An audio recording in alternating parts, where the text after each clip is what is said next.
Educating Mother by Suganthy Krishnamachari. It all started when my mother asked me to tell the children a story. I cleared my throat and began. Long, long ago, how long ago? Squeaked my 3-year-old nephew Venku. Never mind, it was a long time ago. Let's get on with the story.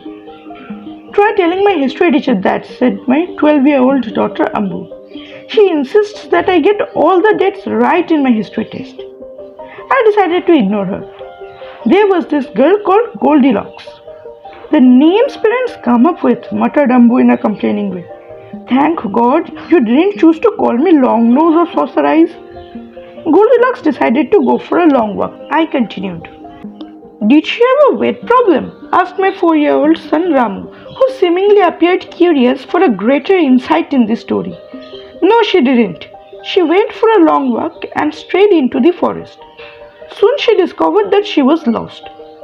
If she'd had cell phone, she could have called her mother, said my 6-year-old niece Janaki with concern. Don't be stupid. They had no cell phones in those days, said Ambu. Oh, so it was that long ago, exclaimed Janaki as if the pre-cell phone era belonged to the antediluvian days. The poor thing came to a cottage that belonged to 3 beds. She was so hungry that she made straight for the dining room. There on the table were 3 cups of porridge. She had a sip from Father Bear's cup. It was too hot. Mother Bear's porridge was too cold, but the porridge in Baby Bear's cup was just right. So she drank the Baby Bear's porridge. Actually, I think Goldilocks is a murder mystery, said Ambu in a tone with greater understanding of the story. Her reading consisted of a staple diet of thrillers and romances, and her thoughts tended towards the macabre. This was too much, even for me, indulgent mother though I was. A murder mystery? How can you be so stupid? Well, how do I know? It wasn't a murder mystery. I've only heard your version of it. How do I know you haven't edited out all the interesting bits simply because you don't approve of murder stories? I think Goldilocks was an heiress. The house in the forest belongs to the person who stood to inherit the property if she died. Seeing her go into the forest, he must have put a bowl of poison porridge in the cottage. She must have drunk the porridge and died. The beers are only your invention. The little ones were drinking in her words with awe. Clearly, her version excited them more than mine did. Maybe Goldilocks was not the right choice. I would tell them some other story. I began the story of Red Riding Hood. Red Riding Hood took a basket full of cakes and went off to visit her grandmother, who lived all alone in the forest. Humans shouldn't encroach the forest land, said the environmentally conscious Janaki. On the way, Red Riding Hood met a wolf and told it where she was going. The wolf took a shortcut to her grandmother's house and frightened off the old lady. The wolf then raced in grandma's clothes. Presently, Red Riding Hood arrived. She looked at the wolf and said, Grandma, why are your ears so big? Ambu snorted.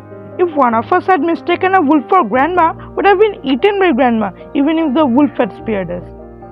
Even the youngest was shaking his head in disbelief. Grandmas don't look like wolves, do they? He asked. My mother was watching me carefully. I could sense an air of hostility gathering against me. Of course grandmothers don't look like wolves. Forget Red Riding Hood. I'll tell you the story of Cinderella. Oh, mother, not the simpering idiot who waited all her life for Prince Charming to save her. She could have escaped her stepmother by getting herself a good education and job, said Ambu. How could she have gone to school when she was made to do all the housework by her stepmother? I had her there. She could have gone to night school. Anyway, mother, why are all the daft persons in your stories girls? Who wrote the stories with a gender bias? Ambu asked indignantly. It was difficult enough trying to keep the 3 children out of mischief by telling them stories. It didn't help if one had to be politically correct too. I had to think of a story where the protagonist was male and preferably daft. What about Jack and the Beanstalk?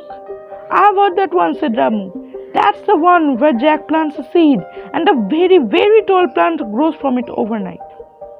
Did Jack use a genetically modified seed? Asked Janaki. It was of no use.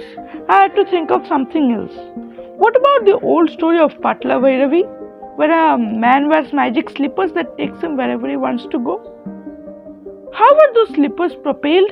Asked Venku with a scientific query. What kind of fuel did he use? Asked Ramu with similar inquisitiveness. I fled. Please like, share and comment on this video. Don't forget to subscribe to our YouTube channel. Thanks for watching.